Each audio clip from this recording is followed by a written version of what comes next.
अगर हम इस स्थिति का अध्ययन अलग अलग संहिताओं के आधार पर, यानी बृहद संहिता, भृगु संहिता, गार्गा संहिता और नारद संहिता के आधार पर करें, तो आगे आने वाले 10 साल काफी अनिष्ट होंगे। यानी 2020 से लगाकर 2030 का समय काफी कष्टदायक होगा और इस कालखंड में लगभग 100 से 200 करोड़ मनुष्यों की मृत्यु भी हो सकती है।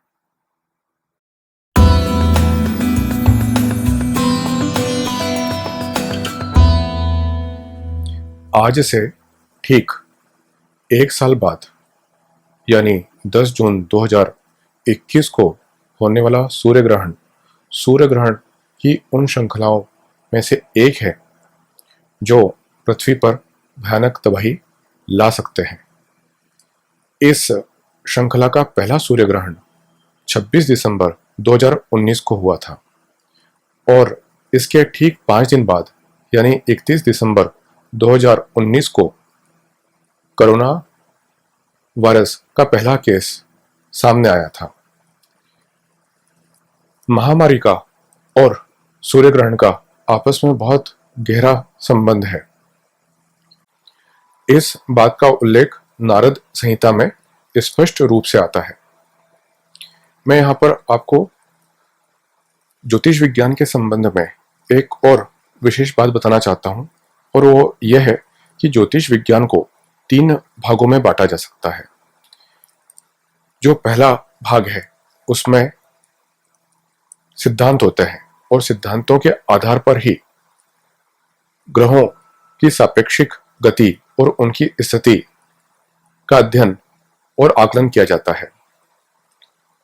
ज्योतिष विज्ञान का दूसरा भाग है होरा।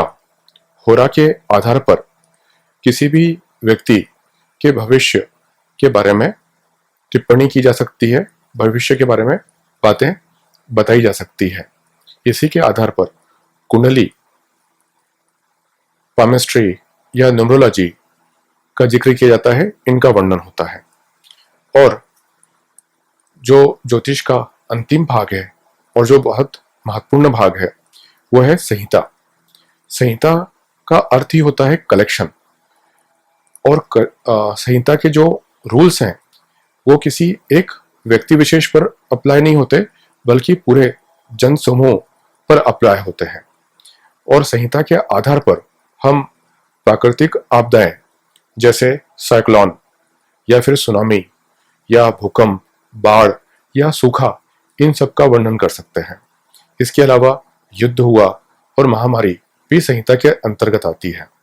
और जब संहिता के नियम अप्लाई होते हैं तो फिर राशिफल या फिर होरा के सिद्धांत व्यर्थ हो जाते हैं, उसका कोई अर्थ नहीं रहता। इसका स्पष्टीकरण में एक उदाहरण देकर कर देता हूं।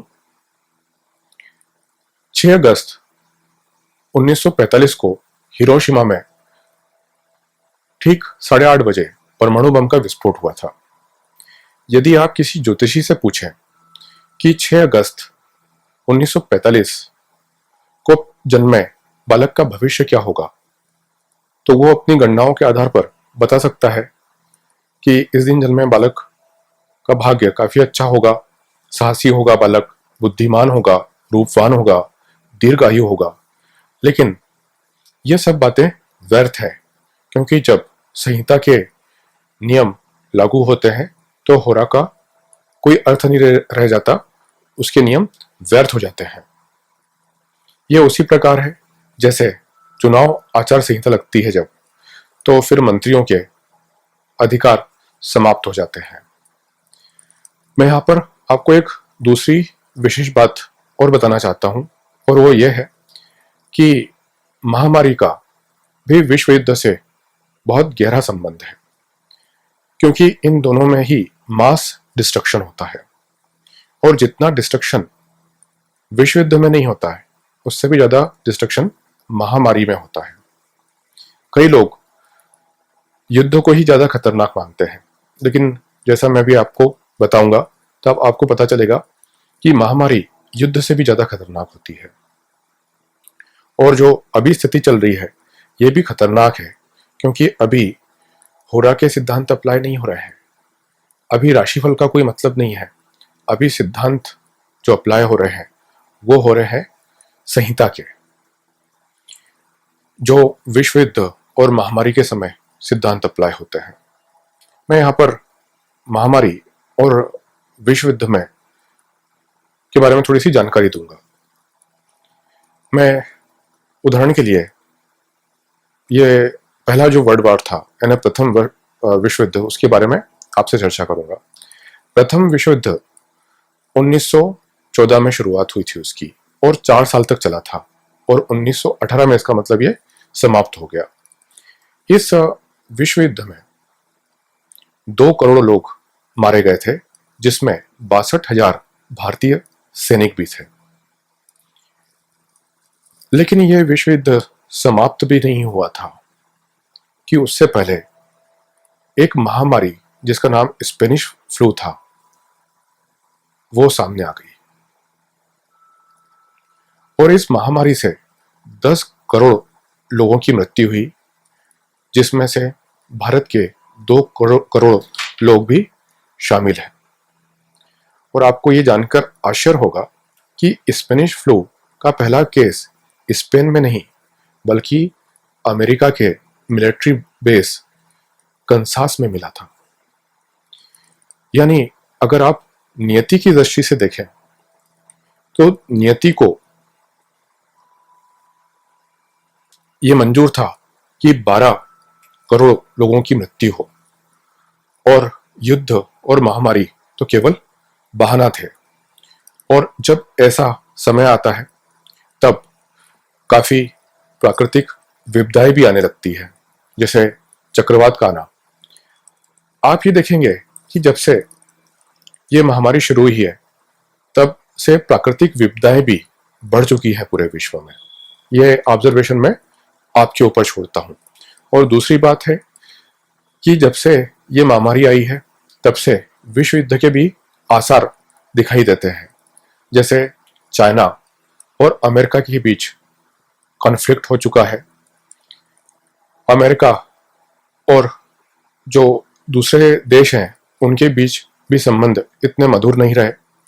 इसके अलावा भारत और चीन के बीच में भी दरार बढ़ती हुई सी प्रतीत हो रही है। अब हम बात करते हैं द्वितीय विश्व युद्ध की। द्वितीय विश्व युद्ध सन 1939 में शुरू हुआ, और 6 साल बाद यानी 1945 में यह समाप्त हो गया। इस 6 साल के ड्यूरेशन में 8.5 करोड़ लोग मारे गए, जिसमें 87,000 भारतीय सैनिक भी थे।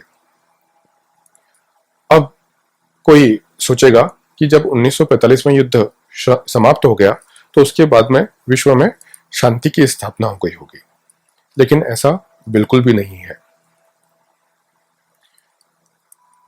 क्योंकि विश्व युद्ध समाप्त होने के बाद में यूरोपियन देशों में तो शांति की स्थापना हो गई, लेकिन भारत डिस्टेबल हो गया, भारत अस्थिर हो गया। यहाँ पर दंगे होने लगे, और इसके परिणाम स्वरूप 1947 में भारत का विभाजन हुआ। जब भारत का विभाजन हुआ तो 1 करोड़ 20 लाख लोग विस्थापित हुए। आप उन लोगों की मनोदशा को, मनोस्थिति को समझ सकते हैं जो लोग विस्थापित हुए होंगे। जब महामारी फैली होगी, जब विश्व युद्ध हुआ होगा, तब भी आप लोगों की मनोदशा को महसूस कर सकते होंगे, और वो मनोदशा बहुत ही खराब रही होगी। तो ये जो शुरुआत हुई थी 1939 में और 1945 में विश्व युद्ध की समाप्ति के बाद में भी भारत में फिर हिंसा का दौर चला, और दंगों में लगभग 20 लाख लोग मारे गए। तो इस ढंग से जब संहिता के प्रिंसिपल अप्लाई होते हैं तो महामारी का आना, विश्व युद्ध का होना, प्राकृतिक आपदाएं होना, उल्का पिंड का गिरना, यह सभी घटनाएं हो सकती हैं। आपको इसलिए सतर्क हो जाना चाहिए। लेकिन द्वितीय विश्व युद्ध और प्रथम विश्व युद्ध तो फिर भी इतना खतरनाक नहीं था, लेकिन जो अब ग्रहों की स्थिति बन रही है वो और भी खतरनाक बन रही है। मैं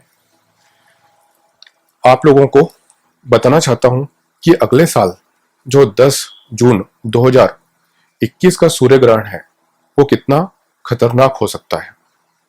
इसकी तुलना सबसे पहले मैं 9 जून 1918 के सूर्य ग्रहण से करता हूं, और इसी समय स्पेनिश फ्लू पूरे विश्व में फैल चुका था, जिससे 10 करोड़ लोगों की मृत्यु होना तय हो चुका था। इस समय इस सूर्य ग्रहण में सूर्य, चंद्र, बुध, गुरु और केतु ये सभी के सभी वृषभ राशि में थे, और इसके अलावा सूर्य, चंद्र, गुरु और केतु यानी बुध को छोड़कर बाकी सभी ग्रह मृगशिरा नक्षत्र में थे। यहां पर एक और बात ध्यान देने लायक है कि राहु, केतु और यूरेनस ये वक्रीय गति कर रहे थे। तो आप ये समझ सकते हैं कि यह सूर्य ग्रहण की जो स्थिति बनी थी ये कितनी खतरनाक थी। अब मैं आपको बताना चाहता हूं कि अगले साल 10 जून 2021 को जो सूर्य ग्रहण होने वाला है उसमें क्या स्थिति बनने वाली है। सूर्य, चंद्र, बुध और राहु ये वृषभ राशि में है, और साथ में सूर्य, चंद्र और बुध ये मृगशिरा नक्षत्र में भी है। और केवल इतना ही नहीं, शनि और प्लेटो की युति भी है। ये एक बहुत ही खतरनाक योग बनाती है सूर्य ग्रहण के समय शनि और प्लेटो की युति होना। साथ में शनि, राहु, केतु, प्लेटो और बुध ये वक्रीय भी है। ये 5 ग्रह वक्रीय है। अगर हम इस स्थिति का अध्ययन अलग अलग संहिताओं के आधार पर, यानी बृहद संहिता, भृगु संहिता, गार्गा संहिता और नारद संहिता के आधार पर करें तो आगे आने वाले 10 साल काफी अनिष्ट होंगे। यानी 2020 से लगाकर 2030 का समय काफी कष्टदायक होगा, और इस कालखंड में लगभग 100 से 200 करोड़ मनुष्यों की मृत्यु भी हो सकती है। यहां पर मैं एक और बात बता दूं कि जब सूर्य ग्रहण होता है और सूर्य और कुछ और अन्य ग्रह मृगशिरा नक्षत्र में होते हैं तो यह मानव जाति के लिए शुभ नहीं होता है। इसमें मानव की वही स्थिति हो जाती है जो जंगल में एक मृग की होती है।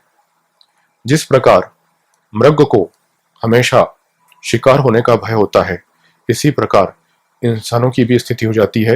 इंसानों को भी लगता है कि किसी भी समय वो शिकार हो सकते हैं और वो मृत्यु के बारे में सोचते हैं। इससे जो सगे संबंधी हैं, जो भाई बंधु हैं, जो स्नेही जन है, उनसे व्यक्ति दूरी बना लेता है। वो हर व्यक्ति को शंका की दृष्टि से देखता है और इससे उसकी मानसिक अवस्था बिगड़ जाती है। वो डिप्रेशन में भी आ जाता है, और मानसिक अवस्था बिगड़ने से मनुष्य के विवेक की हानि हो जाती है। और यह अवस्था केवल साधारण जन की नहीं रहेगी, यह अवस्था नेताओं की और उच्च प्रशासनिक अधिकारियों की भी रहेगी, जिसके कारण उनका विवेक नष्ट होने जाने के कारण वो गलत निर्णय भी ले सकते हैं, और वे लोग ऐसा निर्णय ले सकते हैं जो आम जनता के लिए कष्टदायक और दुखदायक भी हो, जिससे सरकार और लोगों के बीच में एक कॉन्फ्लिक्ट पैदा हो सकता है। और ऐसा मैं सिर्फ भारत के लिए नहीं कह रहा हूं, ये विश्व के कई देशों में ऐसी स्थिति उत्पन्न हो सकती है। आप अगर भारत में भी देखें तो अभी बिना कारण से जनता प्रोटेस्ट कर रही थी कुछ बिल के खिलाफ, और दिल्ली में दंगे भी हुए थे। तो यदि हम इन स्थिति को अभी छोड़ भी दें, क्योंकि ये तो बहुत छोटी मोटी स्थिति है, और मैंने दूसरी ओर बात बता दूं कि कोरोना इतना भयंकर और विराट रूप नहीं लाएगा, नहीं रखेगा जिससे इतने सारे लोगों की मृत्यु हो। मुझे जो आशंका है वो ये है कि एक नई महामारी आएगी। कोरोना तो अगले वर्ष लगभग फरवरी या मार्च के महीने में समाप्त हो जाएगा। ये 2021 में इसकी समाप्ति तय है, लेकिन उसके बाद एक नई महामारी आ सकती है जो बहुत ही खतरनाक हो, या कोई ऐसी स्थिति बने जिससे मास रिस्ट्रिक्शन हो, ऐसा आसार दिखाई देते हैं। मैं यहाँ पर एक और बात बता देना चाहता हूँ, वो यह है कि जब सूर्य मृगशिरा नक्षत्र में होता है तो जैसा मैंने बताया कि लोगों की मानसिक अवस्था बिगड़ जाती है, इससे उनका विवेक भी नष्ट हो जाता है, और इसी कारण लोग अपने व्यवसाय को और व्यापार को अच्छे ढंग से चला नहीं पाते, व्यापार समाप्त होने लगते हैं। तो इसमें जो सबसे बड़ा खतरा ये होता है कि जो विश्व के बड़े बड़े फाइनेंशियल इंस्टीट्यूट यानी बैंक हैं वो कोलैप्स हो जाते हैं, और ऐसा हो जाने के कारण लोगों का पैसा डूब जाता है और लोग सड़कों पर आ जाते हैं। खाद्यान्न और खाद्य पदार्थों की कमी हो जाती है, जिससे भूखमरी फैल जाती है,